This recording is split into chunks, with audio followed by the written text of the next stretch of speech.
Good morning and welcome to your Farm and Home Show. My name is Joanna Coles, and this morning we're visiting with Kristin Hildabrand, Warren County Extension Agent for Horticulture in Kentucky. For all Kentucky gardeners, I think the tomato is the king of the garden. So we can have some sweet, we can have more acidic type tomatoes, so it really just comes down to personal preference. And there's just a lot of different choices right now with us shopping at the garden centers and nurseries on the local level.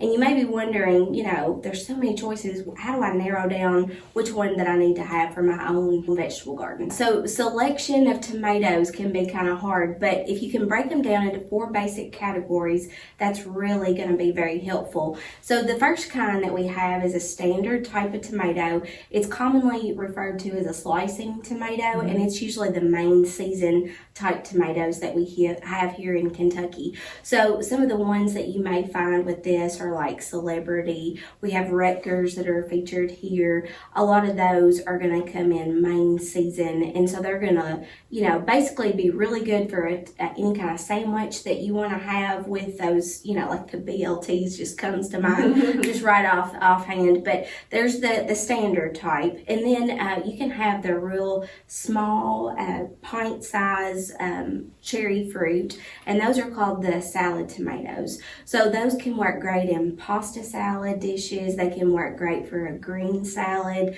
You can find, different ways of using it. I know a lot of people like the tomato basil salad with those little cherry tomatoes, and some people just like just to pop them in their mouth and eat them raw.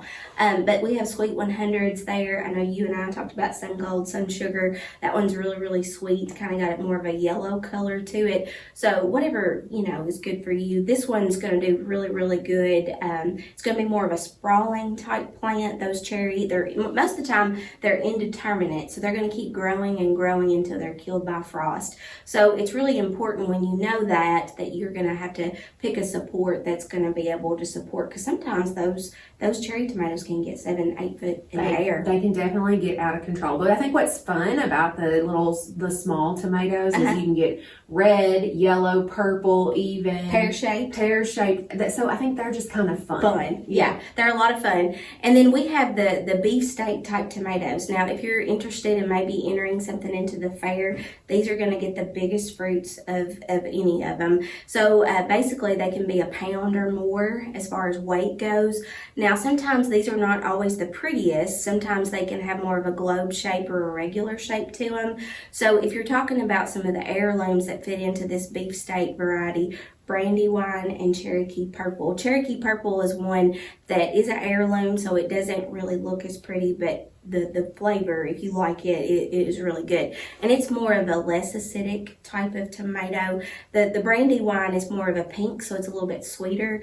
But, you can have Big Beef, Beefmaster. All of those are probably going to need a little bit of extra nutrition throughout the growing season, so you'll have to side dress it with a little bit of extra fertilizer compared to more of the salad cherry type tomatoes, because they're going to not take as much. They're going to be very prolific, but this one's going to need a little bit more nutrition for its plant life.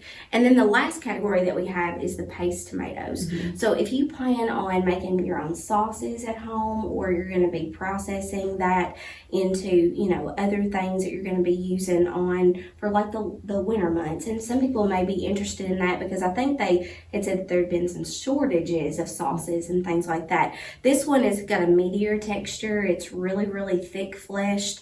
And two, the seeds the cavities are a lot smaller in comparison to a lot of these, but this has more of an elongated shape to it too. So, there's just a lot of different tomato varieties that are available. There's even some that are more compact and bushy that are great for container gardens. So if you have a patio or deck area, then you're going to look towards one that's more determinate. And that one's going to be a much better choice than this one, because this one's going to kind of take over. Yes. I mean, it's going to lay over if you don't support it. So if you have any questions whatsoever about selecting those tomato varieties, if you want to even look at some of the hybrids, those are going to have disease resistance built into those cultivars, then you can always contact us here at the Extension office. All right, Kristin, well, certainly thank you for the information, and make sure to go out, buy your tomatoes and raise them. And if you have any questions, we do have a home vegetable gardening guide that can help you out. Thanks for watching and have a great day.